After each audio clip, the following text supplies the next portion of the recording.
parce que en une heure et quart de séance, en fait, on ne peut pas aborder la totalité, toute la profondeur du sujet. Et donc voilà, je voulais vous dire qu'on allait l'aborder comme quand on rentre dans un trésor, dans une église ou une cathédrale. Vous voyez, les trésors, c'est là où il y a tous les vases précieux, les chasubles, tout ça. Et bien, quand on visite, chaque objet est magnifique, il y a des explications, on a envie de les contempler. Et nous, ce soir, en fait, on va rester au pas de la porte du trésor. C'est-à-dire qu'on va vous les présenter un peu de loin. Mais voilà, si vous voulez creuser les sujets, ben, vous aurez un travail, une démarche personnelle à faire pour aller, voilà, telle partie m'a plus intéressée. Voilà, je vais moi-même. Voilà, là c'est de la formation qu'on veut vous donner ce soir et c'est aussi le goût de la formation.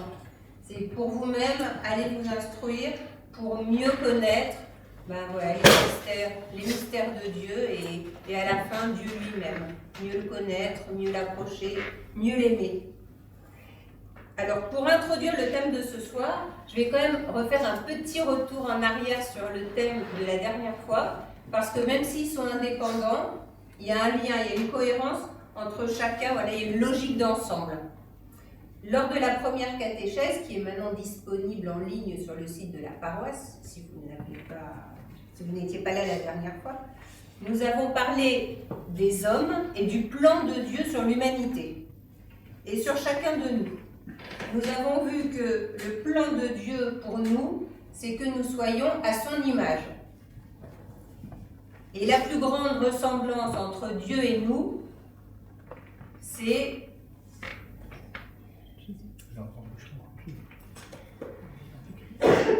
c'est l'amour. C'est l'amour. C'est la charité qui doit brûler nos cœurs et diriger nos actions. Et nous avons eu des absences la dernière fois, il faut le dire, à cause du film Sacré-Cœur, qui est sorti en même temps. Et donc, ils ont fait leur choix. Et en tout cas, ça illustre très bien le fait qu'ils ont choisi d'aller voir ce film qui manifeste la charité, l'amour de Christ pour nous, qui doit inonder nos cœurs, nous illuminer. Et cet amour, il s'est incarné dans son Fils Jésus. Et c'est ce que nous avons dit la dernière fois, que Jésus est le modèle, il est le chemin. Et nous avons vu aussi la dernière fois que Dieu a préparé la venue du Messie tout au long de l'Ancien Testament. Et ce n'était pas gagné d'avance.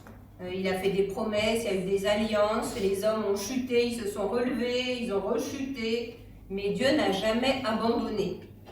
Et avec la venue de Jésus, on pouvait se dire que ça y est, Dieu a montré clairement le chemin. C'est ma parole qui s'incarne. Là, vous avez Jésus, vous avez le modèle. Faites comme lui et vous êtes dans le bon chemin. C'est bon. Mais on voit bien que ça ne marche pas. Et on a beau connaître le chemin, on ne le suit pas toujours. Alors, Kamel, j'ai envie de te demander où est le problème. C'est toute la question du mystère de notre liberté et du mystère du mal.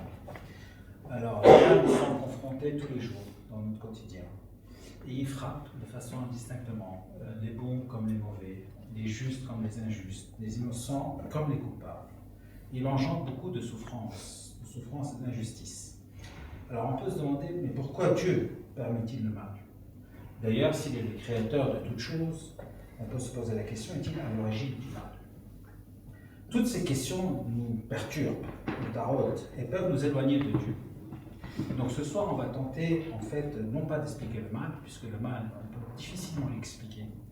C'est quelque chose d'inacceptable, quelque chose qu'on ne peut pas justifier. Néanmoins, à travers la Bible, on va essayer de voir comment la Bible nous en parle et comment Dieu agit par rapport au mal, face au mal. Voilà. Alors, Kamel vient de le dire, il est d'abord question de notre liberté. Au commencement, l'ensemble de la création était en harmonie. Dieu, on est au paradis terrestre. Dieu a créé l'homme à son image Il est libre et il est doté d'une volonté, mais il veut faire ce qui est bien. Alors, on va commencer par aborder 3 notions philosophiques dont on a besoin pour bien comprendre ce mystère du mal.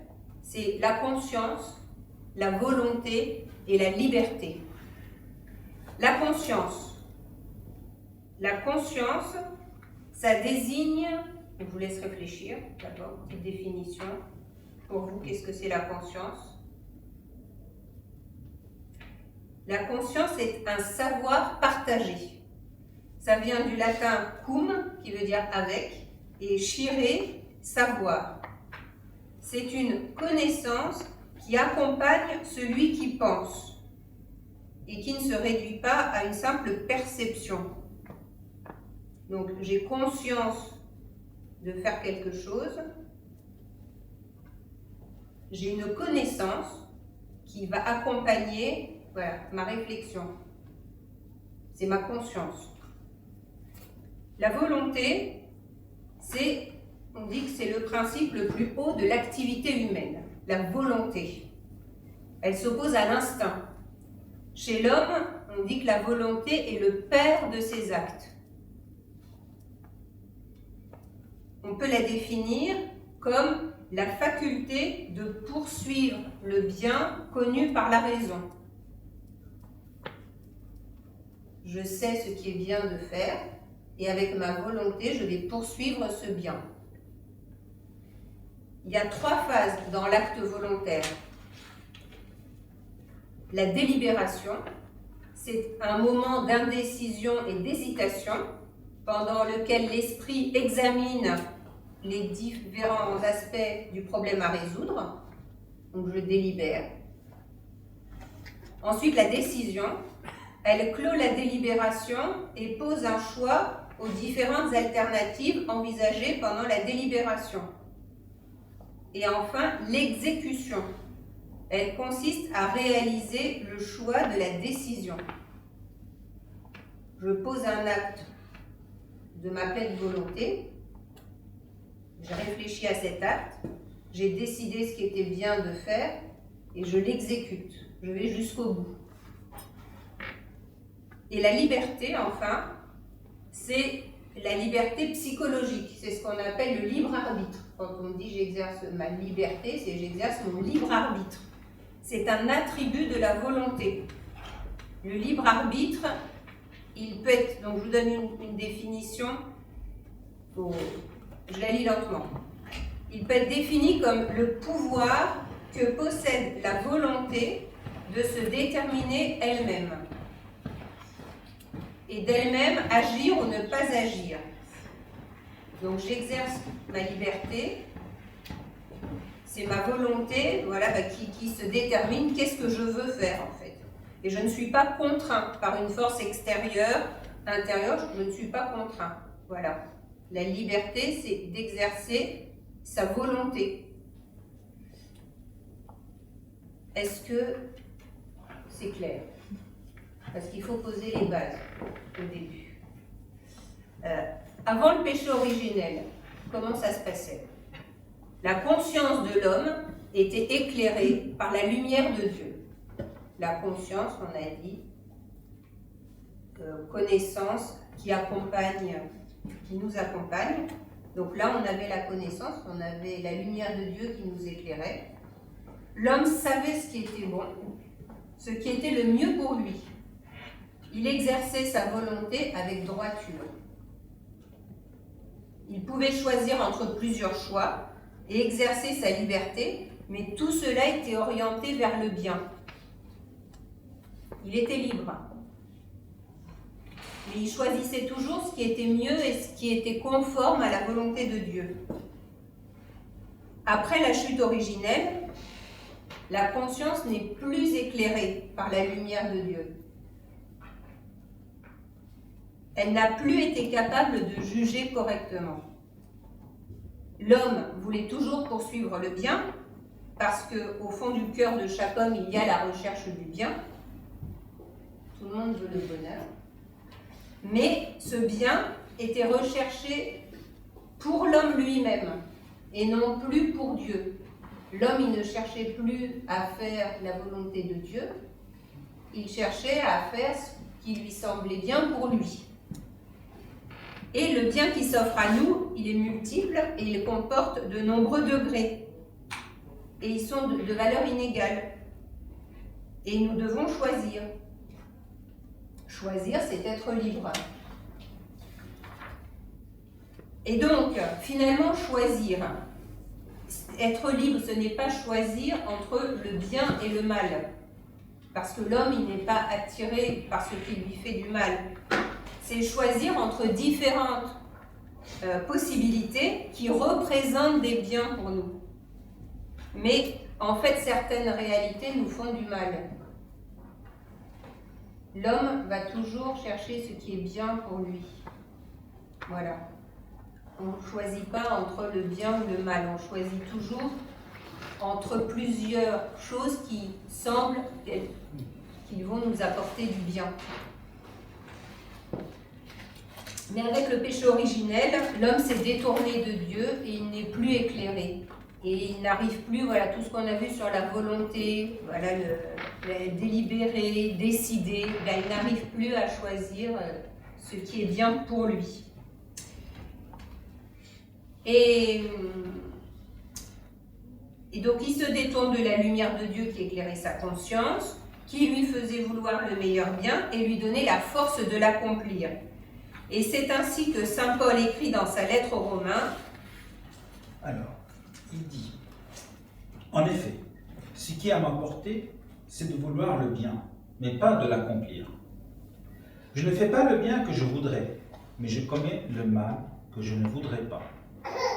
Si je fais le mal que je ne voudrais pas, alors ce n'est plus moi qui agis ainsi, mais c'est le péché, lui, qui habite en moi. Moi qui voudrais faire le bien, je constate donc en moi cette loi. Ce qui est à ma portée, c'est le mal. Au plus profond de moi-même, je prends plaisir à la loi de Dieu. Mais dans les membres de mon corps, je découvre une autre loi, qui combat contre la loi qui suit ma raison et me rend prisonnier de la loi du péché présent dans mon corps. Malheureux homme que je suis. Voilà ce que dit saint Paul. Donc pour un peu comprendre comment saint Paul en est arrivé à un tel constat, un constat terrible, nous allons peut-être plonger un peu dans les récits du livre de la Genèse pour essayer de mieux comprendre. Et on va parler du récit de la chute d'Adam et Ève, que nous connaissons tous. On ne va pas relire ici, mais on va s'intéresser essentiellement à la figure du serpent. Oui, parce que cette figure un peu nous frappe, parce qu'on sait que ce qu'elle symbolise le mal. Et sa présence, son rôle ici, est quand même étrange. Alors nous comprendrons à la fin du récit, à fur et à mesure que le récit avance, que le serpent est non seulement le mal, mais c'est un adversaire de Dieu et de l'homme. Mais alors pourquoi sa présence? Pourquoi sa présence dans le jardin d'Éden, dans le paradis? Pourquoi, on peut se poser la question, pourquoi Dieu laisse-t-il se promener à sa guise le serpent et tenter Ève? Alors, une petite précision, même si dans le récit on a l'impression que le mal est personnifié, il faut bien faire attention que ce n'est pas du tout l'équivalent de Dieu, ce n'est pas un Dieu. Là on serait dans le dualisme, qui est une hérésie qui a été condamnée par l'Église. D'accord? Donc on va plutôt s'intéresser aussi pour voir comment comprendre pourquoi le mal marque notre existence et comment il prend le dessus sur nous. Alors, comme on vous l'a rappelé, l'homme a été créé à l'image de Dieu. À l'image de Dieu, c'est-à-dire un être de relation et d'amour. Donc, la Trinité, c'est trois personnes, Dieu le Père, Dieu le Fils et Dieu l'Esprit Saint. Et les trois sont en relation d'amour. Nous sommes invités à son image, à être en relation avec Dieu, avec les uns les autres, et une relation d'amour. Et Dieu nous a créés, nous a dotés de liberté. Oui, Dieu dans son amour infini, il nous a voulu libres. Il nous a tout donné et nous a invités à partager cet amour. Mais voilà, il sait que nous pouvons dévoyer cette liberté. Alors il nous prévient du danger. Il nous met une sorte de pancarte, attention. Alors ce danger est symbolisé par l'arbre du bien et du mal. C'est-à-dire, l'art du bien et du mal, c'est-à-dire, c'est de croire que nous avons la compétence par nous-mêmes, sans Dieu, par nous-mêmes, de savoir ce qui est le mal, ce qui est le bien, ce qui cause le bonheur, ce qui cause le malheur. Et la tentation du diable, elle vient titiller cette liberté. Il s'attaque à ce qui fait notre grandeur, notre dignité, mais aussi notre point faible. Oui, la tentation est possible parce qu'elle est propre de celui qui peut choisir. Et dans ce texte-là, alors quel est le choix? Quel est le choix d'Adam et d'Ève? Eh bien, l'humain, il a le choix entre faire confiance à Dieu. Faire confiance à Dieu et de croire qu'il veut vraiment son bonheur. Alors, pour rappel, Adam et Ève sont dans le paradis. Ils profitent du jardin sans se fatiguer. Ils peuvent manger de tous les fruits du paradis. Donc, on peut dire qu'ils expérimentent la bienveillance de Dieu. Donc, ils ont le choix de faire confiance à Dieu ou bien le choix de douter, de remettre en cause la parole de vie et de voir en Dieu non pas un ami accueillant, mais plutôt un ennemi. Un ennemi rusé et jaloux. Un ennemi qui voudrait leur cacher quelque chose, qui voudrait leur cacher quelque chose qui leur procurerait un bonheur encore plus grand, quelque chose qui pourrait les rendre encore plus forts, alors qu'ils ont tout, alors qu'ils sont déjà, tout est offert pour eux. Ils peuvent douter que potentiellement derrière cette arme, il peut y avoir quelque chose de plus grand. Le mal apparaît donc comme le refus de l'amour de Dieu. Alors, par ce refus, l'homme va se priver d'un grand bien qui est prodigué profusion et harmonie. Et quelque part, l'expulsion du paradis, elle peut être vue non pas comme c'est Dieu qui les renvoie, mais comme finalement l'homme qui décide de rejeter Dieu. Il cherche à se construire sans Dieu. Et donc, quelque part, c'est lui qui quitte ce paradis. Alors démarre pour lui une vie de souffrance, sur une terre maudite, sur une terre hostile, qu'il faudra travailler durement. Une vie de souffrance où l'homme ressent un vide immense et surtout un sentiment de nudité, c'est-à-dire de pauvreté. Il a tout perdu. Oui, il a tout perdu par son propre choix. Mais il a surtout perdu l'amour. Oui, puisque Dieu est amour. Il a rejeté l'amour. Alors, à partir de là, comment s'étonner? Comment s'étonner que nous sommes devenus esclaves du péché, comme le dit saint Paul? Puisque le péché est ce qui s'oppose à l'amour, ce qui s'oppose à la vérité. Mais alors, le serpent, c'est ça, Marie? Bah oui, Kamel, j'allais te demander. Le serpent. Alors, dans l'Antiquité, le serpent est assimilé aux divinités. Il représente celui qui se prétend à l'origine de la vie et veut la reprendre pour lui. Le serpent utilise l'homme pour avoir accès à la vie, la garder pour lui et en priver les autres. C'est l'image du serpent dans l'Antiquité. Dans le christianisme, le serpent est avant tout associé au mal et à Satan. L'incarnation de la tentation et de la tromperie du mensonge. Le serpent était plus subtil que les autres bêtes, et Satan a joué en lui, et il a été maudit par Dieu. Dans la tradition chrétienne, Satan, c'est l'ange déchu Lucifer. Mais sa raison d'être, avant, était d'être un archange de lumière devant Dieu, le plus grand même. Et en se détournant de Dieu, en se révoltant, par orgueil et jalousie du plan de Dieu sur les hommes, il a chuté et entraîné avec lui d'autres anges. Il a perdu sa raison d'être. Sa raison d'être, c'était de porter la lumière de Dieu.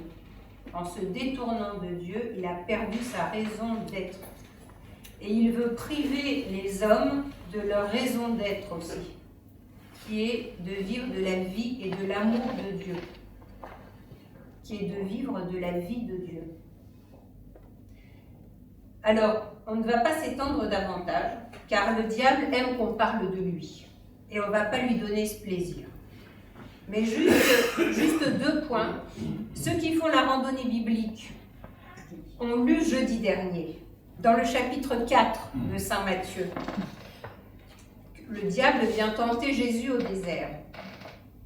Et on va noter qu'il ne peut rien si nous le rejetons. Jésus a rejeté le diable, et le diable, à la fin, est parti.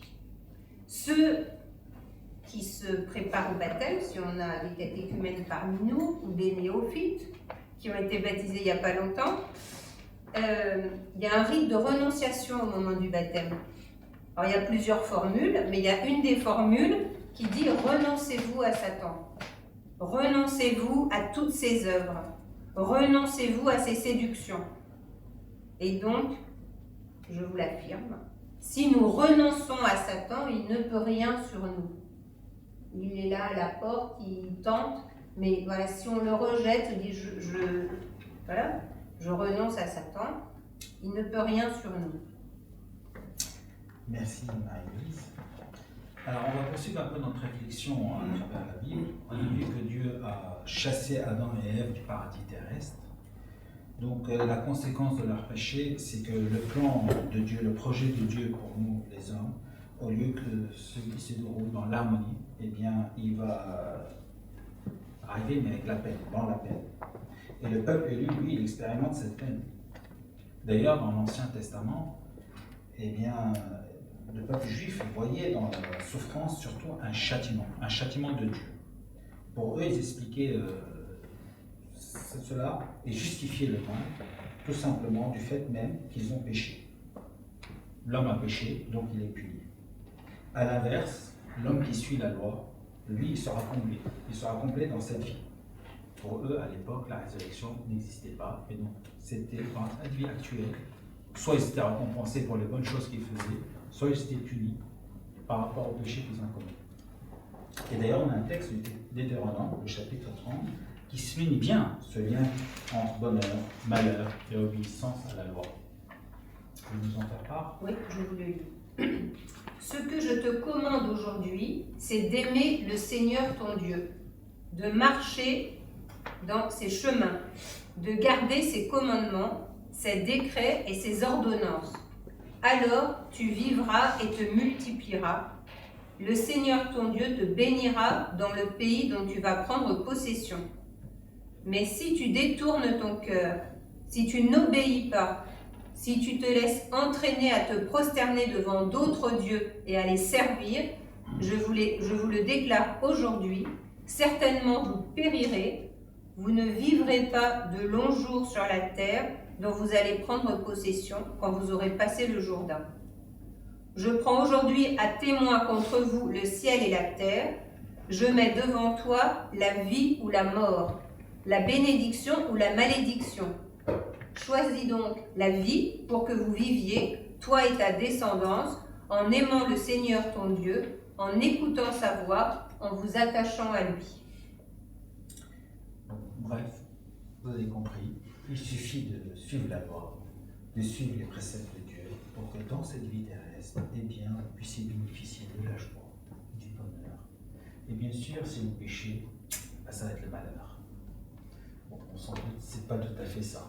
D'ailleurs, si on regarde de plus près, même dans la Bible elle-même, eh ben, cette hypothèse est contredite, notamment dans le livre de Job. Je ne sais pas si vous connaissez le livre de Job, mais on va en parler. Job, en fait, tout d'abord, c'est un homme juste. Et dans la Bible, on le décrit, on dit que c'est un homme juste, un homme fidèle à Dieu, un homme qui suit les commandements de Dieu. Et donc, c'est un homme complet. C'est un homme complet. Il a des enfants, il a de l'argent, il a des amis, une richesse à ne plus en finir. Il vit dans le bonheur. Donc voilà, il est récompensé pour sa belle conduite, tel qu'on vient de le voir. Il va être mis à l'épreuve. Il y a un adversaire. L'adversaire, alors dans le texte, on parle que Dieu fait une assemblée, réunit ses ministres, et parmi ses ministres, il y a l'adversaire.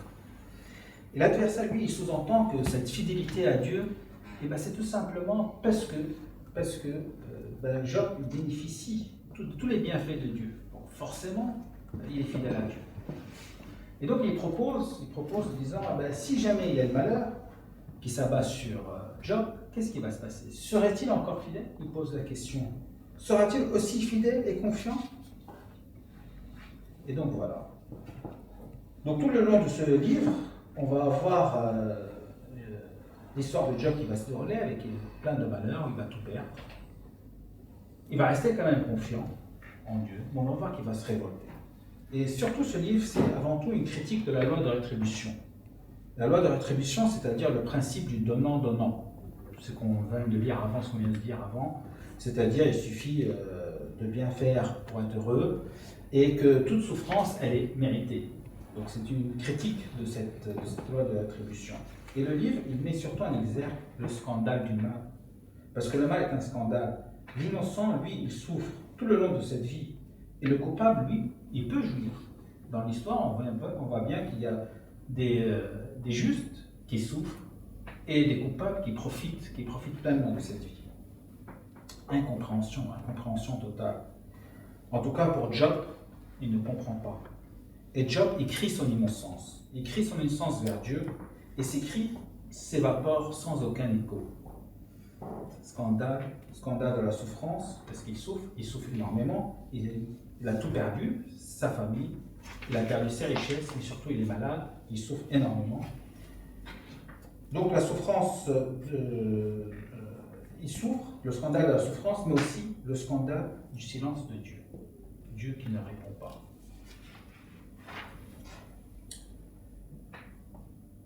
La foi des hommes de la Bible rend le scandale encore plus aigu. Alors, eux, à travers l'histoire, avec les différentes alliances avec Dieu, ils ont compris que Dieu est plein de tendresse, qu'il est fidèle vis-à-vis de l'homme. Il a envoyé Moïse, les prophètes, il les a libérés du peuple, il leur a donné la loi, il a révélé son plan de salut. Donc, on se pose la question, mais pourquoi? Pourquoi permet-il le malheur? Pourquoi lui, le Tout-Puissant, pourquoi il n'intervient-il pas? Pourquoi il n'arrête pas ces souffrances? Des souffrances qui peuvent être multiples, des souffrances physiques, psychologiques, des souffrances morales. Comme Job, nous constatons tous dans nos vies cette souffrance, la présence de la souffrance, indépendamment de notre volonté, indépendamment même du fait même de l'homme. Que dire par exemple à une personne malade? Que dire à une personne handicapée? Aux gens qui subissent l'affreusité d'une guerre, à celui qui a tout perdu suite à une inondation. Serions-nous comme les amis de Job, tenter d'expliquer ces malheurs par un péché qu'on aurait commis? Rajouterons-nous de la souffrance à la souffrance par des paroles maladroites, même si elles sont teintées de bonnes intentions? Job dira à ses amis: « Allez-vous longtemps encore affliger mon âme et m'écraser avec des mots ?» Lui, comme consolation, ce qu'il veut, ce qu'il demande, c'est qu'on l'écoute. Écoutez mes paroles. Et que s'arrêtent là vos consolations. Et oui, face à la souffrance, il faut être très très prudent. Il ne faut pas chercher à expliquer. Il n'y a pas d'explication. Il faut être juste présent silencieux, avec l'affection. Parce que le mal n'est pas que connu. Le mal est aussi subi. Il est subi de façon injuste. Le mal, c'est une privation d'un bien qui devrait être là. C'est quelque chose qui n'est pas, mais qui vient affecter un être, voire le corrompre, au pire encore, le détruire, au point de préférer la mort. D'ailleurs, Job ira jusqu'à là. Il dira: « J'en arrive à souhaiter qu'on m'étrangle, la mort plutôt que mes douleurs. » Face à cette souffrance, toute tentative d'explication ou de justification échoue. La révolte de l'homme est saine. Job voudra des explications. Job voudrait que Dieu lui rende des comptes. Pourquoi ces malheurs?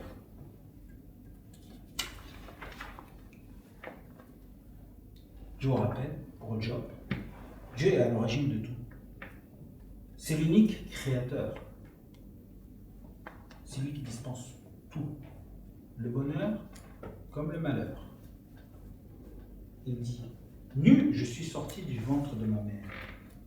Nu, j'y retournerai. Le Seigneur a donné. Le Seigneur a repris. Que le nom du Seigneur soit béni. On voit la confiance en de Job. Il a quand même du mérite. Ou encore, il dira, si nous accueillons le bonheur comme venant de Dieu, comment ne pas accueillir de même le malheur? Mais Job veut quand même que Dieu s'explique sur cet acharnement contre l'innocent, parce qu'il se dit innocent, il se veut innocent, et il est innocent. Il est en procès avec Dieu. C'est au puissant que je veux parler, c'est contre Dieu que je veux récriminer. C'est les paroles de Job, Job 13, 3. Mais ce dernier reste silencieux. Et là est le scandale. Alors, étymologiquement, le scandale, ce que signifie scandale, c'est l'obstacle qui fait trébucher. La signification de scandale, c'est l'obstacle qui fait trébucher. Le silence de Dieu fait obstacle à la foi. Rude épreuve. Et c'est à fur et à mesure des interrogations, des plaidoiries de Job. Alors, sans jamais accepter l'injustice, il le dit, tant que je vivrai, je ne renoncerai pas à mon intégrité. Je tiens à ma justice et n'en démorderai pas. Mais à fur et à mesure de tout ça, Job finit quand même par changer d'attitude. Sa confiance en Dieu, elle est inébranlable, on l'a vu dès le début. Mais il ne cherche plus réparation. Il réclamait justice, il réclamait réparation. Tout ce qu'il veut à présent, c'est juste une parole de Dieu. Il est prêt à écouter Dieu. Et Dieu prendra la parole. Dieu prendra la parole, mais ce n'est pas pour autant pour donner une explication. On restera sur notre fin ce soir. Désolé. Mais en tout cas, le livre a le mérite de nous faire comprendre quand même que la confiance en Dieu est le socle de toute vie. Et toute vie doit être fondée sur la confiance en Dieu. Job fera cette réponse. Job fit cette réponse à Yahvé. Je sais que tu es tout puissant. Il reconnaît son ignorance face à la grandeur de Dieu. Et accepte de se soumettre en toute confiance, sans comprendre à la volonté de Dieu. Mais il a fallu du temps. Il a fallu beaucoup de temps avant qu'on en arrive là. C'est intéressant, Kamel, parce que tu parles de la confiance en Dieu. Et justement, au début, quand on a parlé d'Adam et Ève, eh bien, on a vu qu'ils ont chuté parce qu'ils n'ont pas fait confiance à Dieu. Ils ont douté de Dieu. Ils ont douté de son amour et du bien que Dieu voulait pour eux. Et ils n'ont pas suivi sa parole. Mais alors, est-ce que Dieu, il est de quel côté? Finalement, est-ce qu'il est du côté de celui qui va bien et à qui tout réussit? Ou est-ce qu'il est du côté de celui qui souffre? Bon, alors, Dieu est avec chacun de nous, heureusement. Il n'est pas du tout du côté, ni d'un côté ni de l'autre, mais tout d'abord, Dieu se penche vers le souffrant. Il se penche vers tout le monde, mais vers le souffrant. Oui, Dieu ne se réjouit pas de la souffrance. Pas du tout. Même elle le touche de façon très mystérieuse. Il est pris de compassion. Et lorsqu'on lit les évangiles, les évangélistes nous décrivent vraiment Jésus, donc fils de Dieu, Dieu. Et bien qu'il est pris dans les entrailles. Très souvent, les évangélistes mentionnent Jésus pris aux entrailles. Je vais vous donner quelques exemples. Par exemple, dans Luc 7, dans le chapitre 7, versets 11 à 17. On le voit pris de compassion. Ils nous disent pris de compassion pour cette maman qui pleure son fils décédé. Dans l'évangile de Jean, nous le voyons pleurer son ami Lazare. Chez Marc, il est même en colère. Il est en colère face au mal. C'est Marc chapitre 3, versets 4 à 5. Est-il permis, le jour du sabbat, de faire le bien ou de faire le mal? De sauver une vie ou de tuer? Mais eux se taisaient. Eux, c'est les pharisiens, les scribes. Alors, promenant sur eux un regard de colère, navré de l'endurcissement de leur cœur. Je m'arrête là. Mais en gros, il faut faire le bien. Mais Kamel, est-ce que finalement on trouve la réponse du mal et de la souffrance dans le Nouveau Testament? Déjà, tu vas un peu trop vite, non? Tu veux déjà la fin? Patience. Bon, on va revenir sur ta question. On va revenir sur ta question parce que nous aborderons la croix du Christ. Le Christ qui est par excellence le juste mis à mort de façon injuste. Alors, le mystère du mal, qui est un mystère d'obscurité, nous renvoie au mystère de Dieu, qui sauve le monde et qui est un mystère de lumière. Alors, mais avançons d'abord pas à pas un peu et à la suite de Jésus, Dieu incarné, pour mieux comprendre la réponse de Dieu, du Christ face au mal.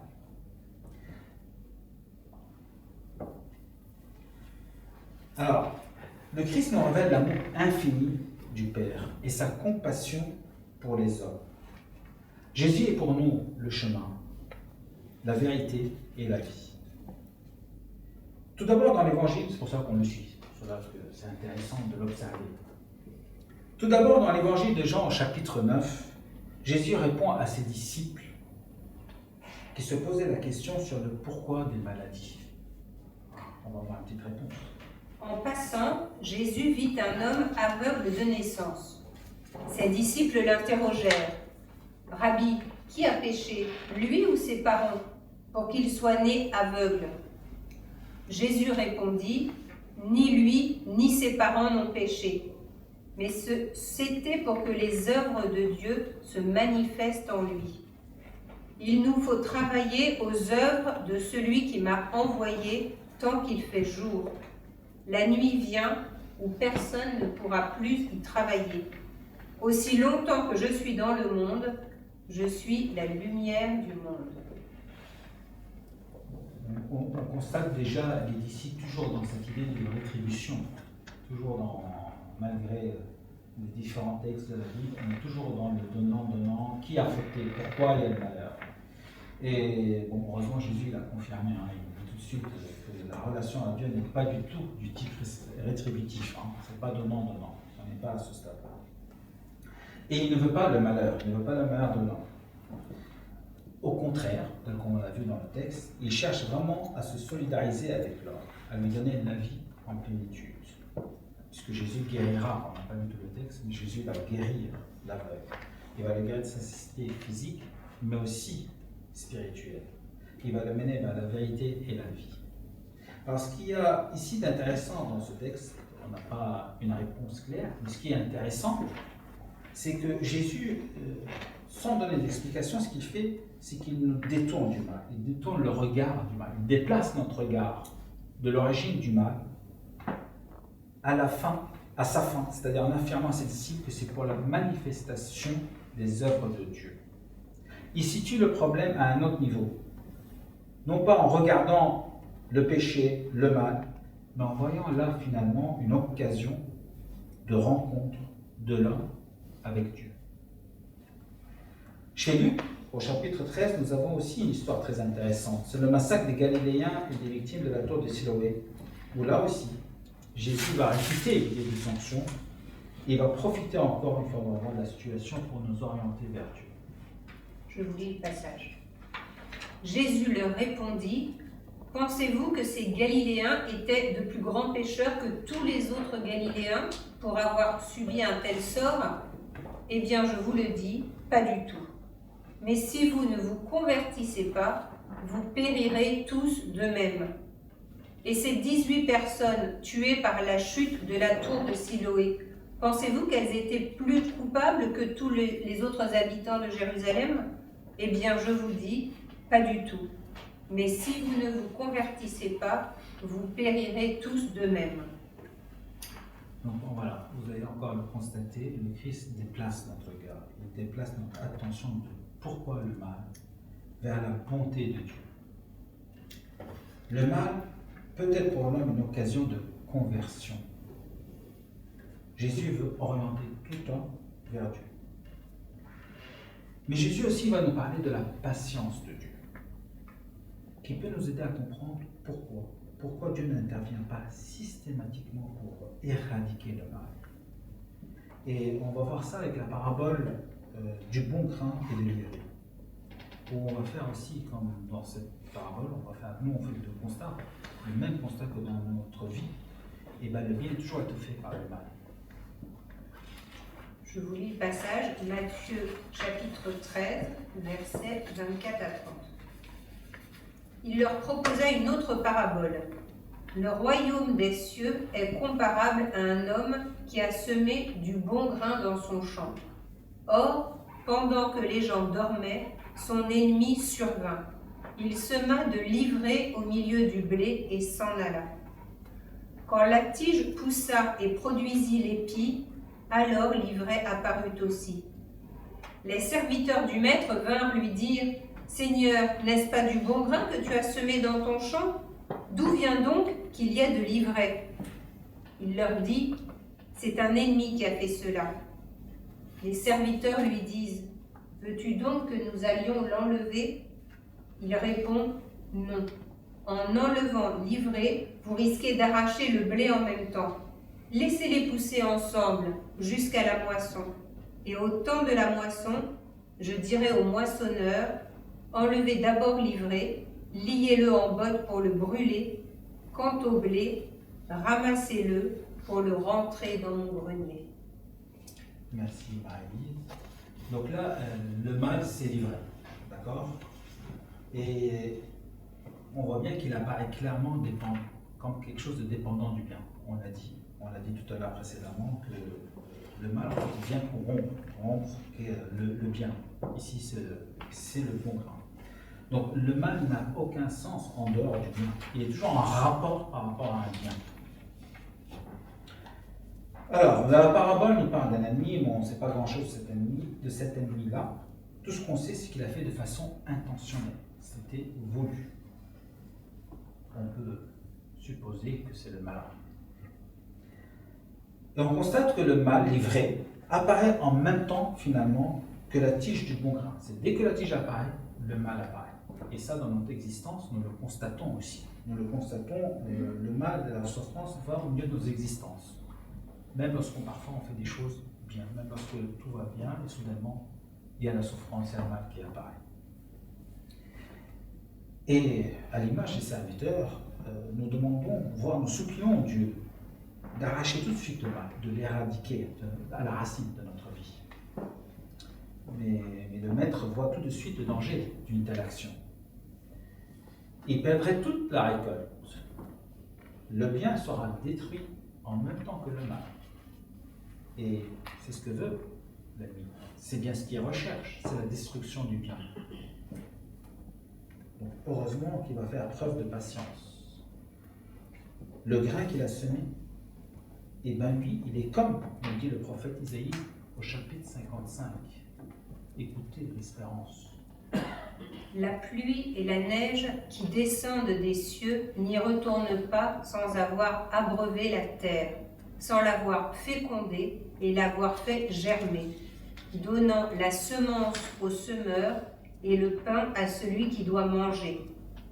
Ainsi, ma parole qui sort de ma bouche ne me reviendra pas sans résultat, sans avoir fait ce qui me plaît, sans avoir accompli sa mission. Merci. Donc Jésus nous révèle ici que le salut de Dieu est bien à l'œuvre. Il est bien à l'œuvre, que le mal auquel nous faisons face n'aura pas le dernier mot. Dieu, il est patient.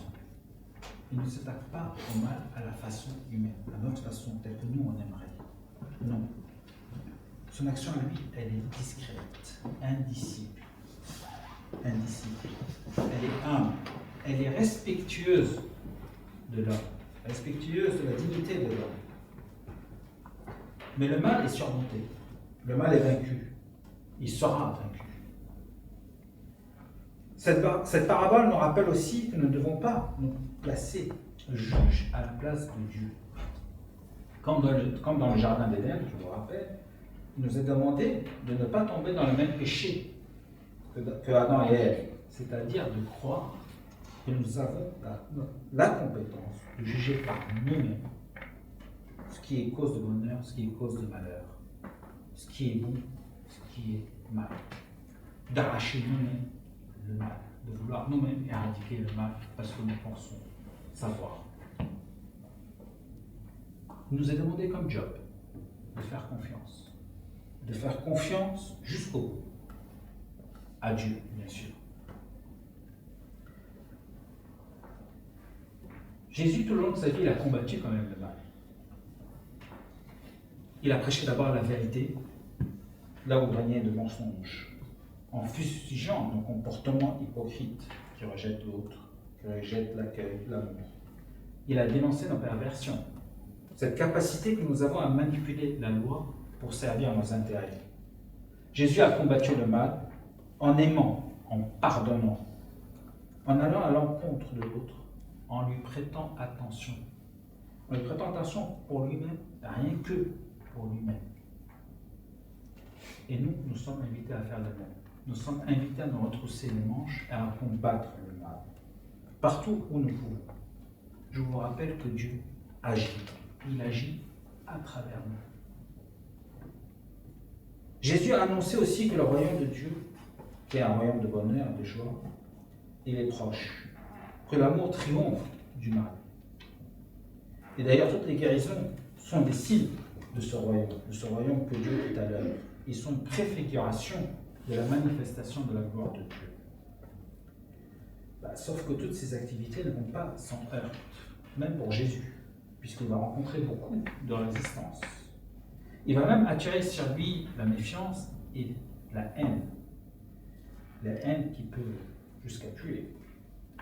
Lui qui ne cherchait qu'à faire le bien, et on va chercher à le tuer. Et donc on vous propose dans cette section-là de suivre et contempler Jésus tout le long de sa passion. On l'a dit, il est le chemin, il est la vérité, il est la vie. Alors s'imprégner de son comportement ne peut qu'être salutaire. Alors, peut-être quelques remarques avant sur la souffrance, quelques remarques. Moi, je constate, même si, quand je souffre, je suis énormément refermé sur moi-même. Je ne m'intéresse plus du tout à ce qui se passe aux alentours. Il n'y a que moi et ma souffrance qui m'intéressent. Tout mon esprit, toutes mes forces, le peu de forces que j'ai, sont focalisées sur ma souffrance. Je suis quelque part figé sur moi. Il n'y a qu'une seule chose qui prend toute mon attention, toutes mes forces, c'est la souffrance. Et je voudrais qu'elle s'arrête net. Et si jamais j'arrive à m'en sortir, si mon esprit arrive un peu à s'en tirer de cette emprise, eh bien c'est essentiellement pour me rappeler les jours heureux, le jour où je faisais ce que je voulais, le jour où je me sentais tout puissant, où je me sentais invincible. Voilà, c'est essentiellement ça. C'est-à-dire que la souffrance a tendance à nous tourner vers soi-même. Elle a tendance vraiment à nous penser finalement à se fermer et à ne être que autour de soi, à se plaindre de notre malheur. Et j'ai envie de dire c'est normal. En tout cas, moi je le vis comme ça. Maintenant, voyons comment Jésus, lui, il a vécu sa souffrance. Voyons voir qu'est-ce qu'il peut et comment nous pouvons le contempler pour apprendre, pour voir comment on pourrait peut-être vivre autrement notre souffrance. Et bien, on va d'abord l'observer pendant son repas pascal. Pendant son repas pascal, avec ses disciples, et ben, il pressentait quand même, il a déjà annoncé sa mort. Donc, il pressentait sa fin tragique. Il sentait bien que ça n'allait pas s'en sortir comme ça.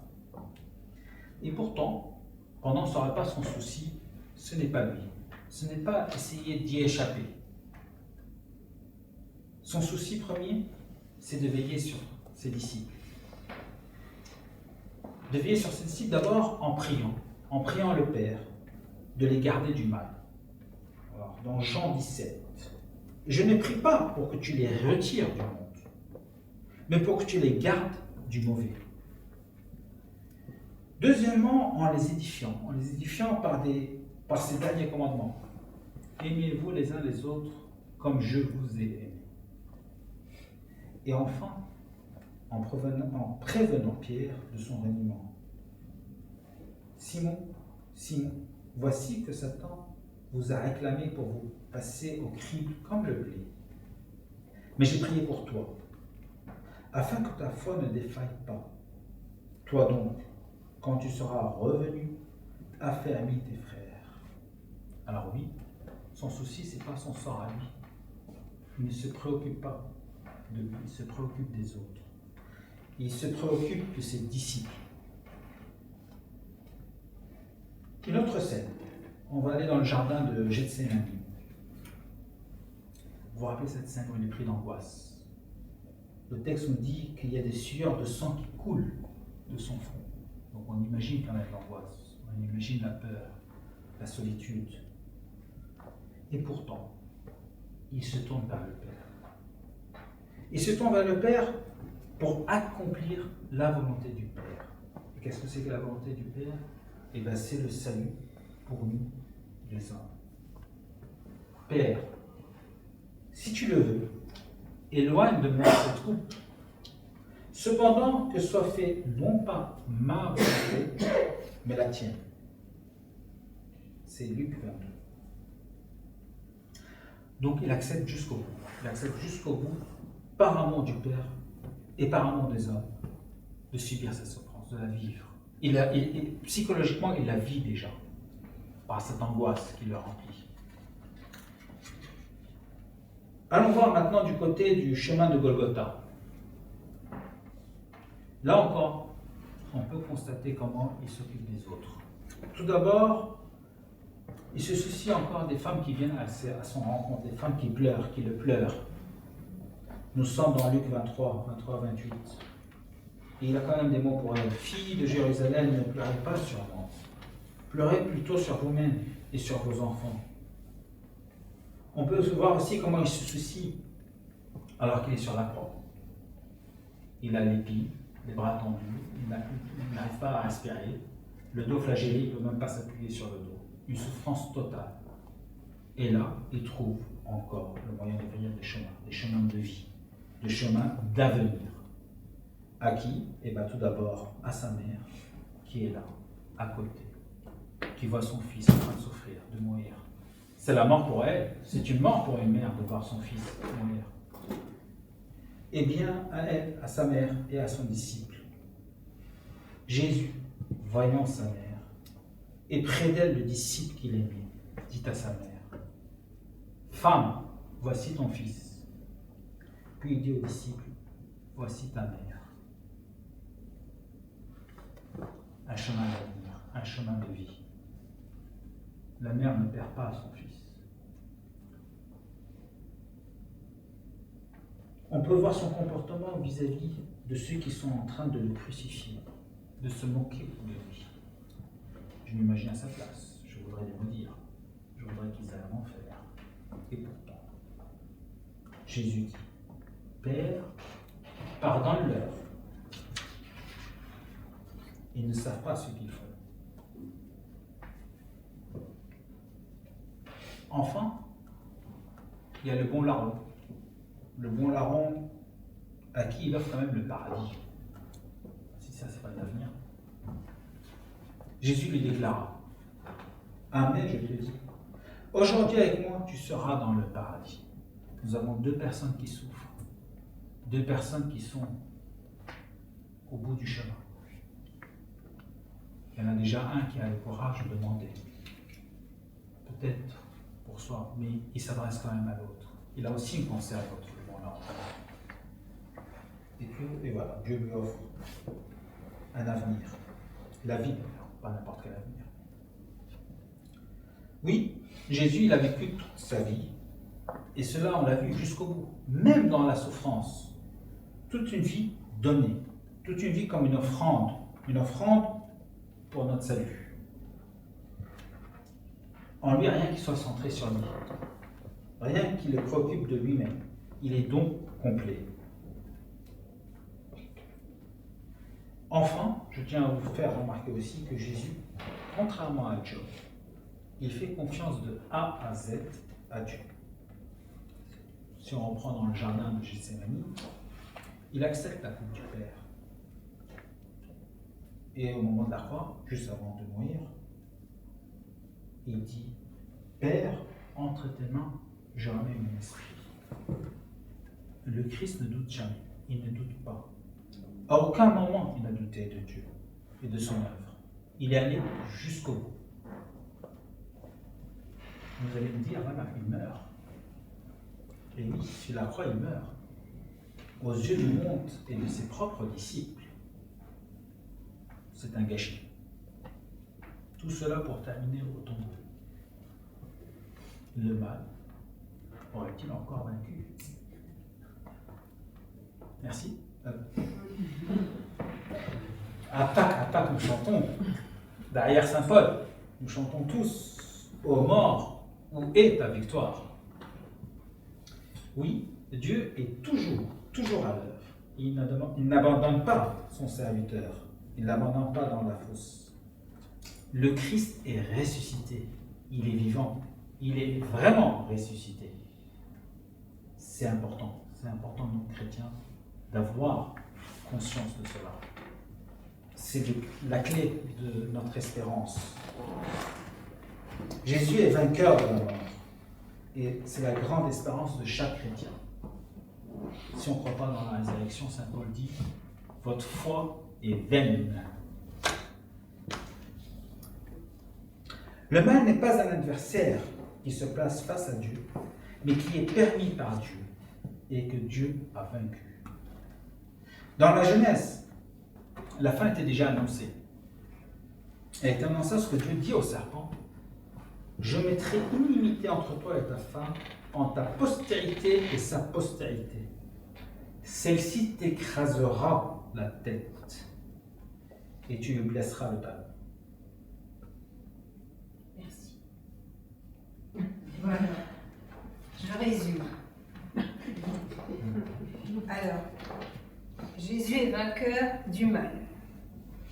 Et le mal est toujours un scandale, mais si on fait confiance à Dieu, il nous aide à traverser les épreuves. Mais pour le mal que je fais et que je ne veux pas faire, et le bien que je voudrais faire et que je n'arrive pas à faire, oui, Jésus nous l'a enseigné, il faut couper le mal à la racine. Pour saint Augustin, tous les maux de l'humanité consistent dans l'ignorance et la faiblesse.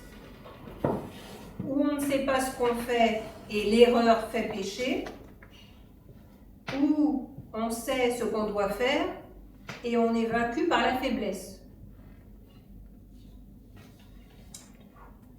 Alors, contre l'ignorance, la formation, l'éducation de la conscience. Et c'est pour cela que vous êtes ici ce soir. Mais il faut continuer à nous former chacun personnellement pour mieux connaître le chemin que le Christ nous a enseigné à travers sa parole, son enseignement et celui de son Église. Contre la faiblesse, le combat spirituel, c'est l'éducation de la volonté. Ce qui fait l'homme, ce qui lui donne sa plus haute valeur et sa véritable dignité, ce n'est pas l'importance de son savoir, c'est la rectitude de sa volonté. Et pour ceux qui sont parents, la formation de la volonté est l'un des buts essentiels de l'éducation.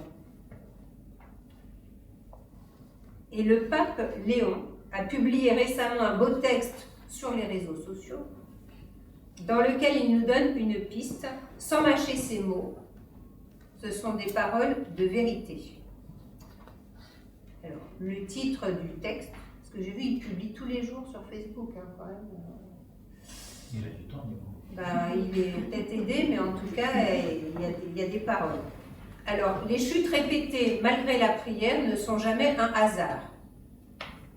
Tu pries, tu demandes de l'aide, tu promets de changer, mais tu retombes encore et encore. Ce n'est pas parce que Dieu t'a abandonné, c'est parce que tu refuses d'attaquer ce qui te fait tomber à l'endroit où ça se passe vraiment. Beaucoup pensent que prier suffit. Non, la prière n'annule pas l'indiscipline. La prière n'annule pas une mauvaise habitude que tu refuses de couper. La prière n'efface pas un environnement toxique que tu refuses de quitter. La prière ne remplace pas le combat intérieur que tu fuis. Tu pries mais tu gardes la porte ouverte à la tentation. Tu pries, mais tu gardes les mêmes fréquentations. Tu pries, mais tu continues avec les mêmes attitudes, les mêmes écrans, les mêmes pensées, les mêmes compromis. Ce n'est pas la prière qui est faible, c'est ta détermination qui est inconsistante. Et dans la vie spirituelle, la répétition de la chute est un message. Tu ne combats pas au niveau où tu es attaqué. Dieu te donne la grâce, mais il ne fera pas le travail à ta place. Tant que tu refuses de couper ce qui t'affaiblit, tu vas continuer à tourner en rond, tomber, regretter, prier, puis retomber. La vraie délivrance commence le jour où tu arrêtes de prier seulement avec ta bouche et que tu commences à prier avec des décisions. Décider de couper, décider de fuir le péché, décider de tuer la racine, pas seulement la culpabilité. Dieu relève ceux qui tombent, mais il ne relève pas ceux qui veulent rester par terre avec des excuses spirituelles. Il faut quand même prier, mais d'accord. Il faut prier quand même. Mais ça ne suffit pas. Il faut agir aussi. Exactement. Alors, on arrive à la fin de cette formation. Alors, un mot pour la fin. Finalement, quel est l'enjeu de tout cela? Finalement, pourquoi lutter? Pourquoi fuir le mal? Pourquoi vouloir être meilleur? Pourquoi prier? On pourrait croire en Dieu, avoir la foi et c'est tout. Eh bien oui, vous l'aurez compris, il y a un enjeu à cela. Il y a un enjeu très fort. C'est celui de notre vie éternelle. Notre corps est mortel, mais notre âme est immortelle. Et d'ailleurs, ce thème a été l'objet de la catéchèse du pape hier, mercredi 10 décembre. Lors de l'audience générale, le Saint-Père a parlé du mystère de la mort. Je le cite, « L'événement de la résurrection du Christ nous révèle que la mort ne s'oppose pas à la vie, mais qu'elle en fait partie intégrante en tant que passage à la vie éternelle. Et sur cette terre, c'est justement notre vie d'après que nous préparons. Et c'est ce dont nous parlerons la prochaine fois. Les fins dernières.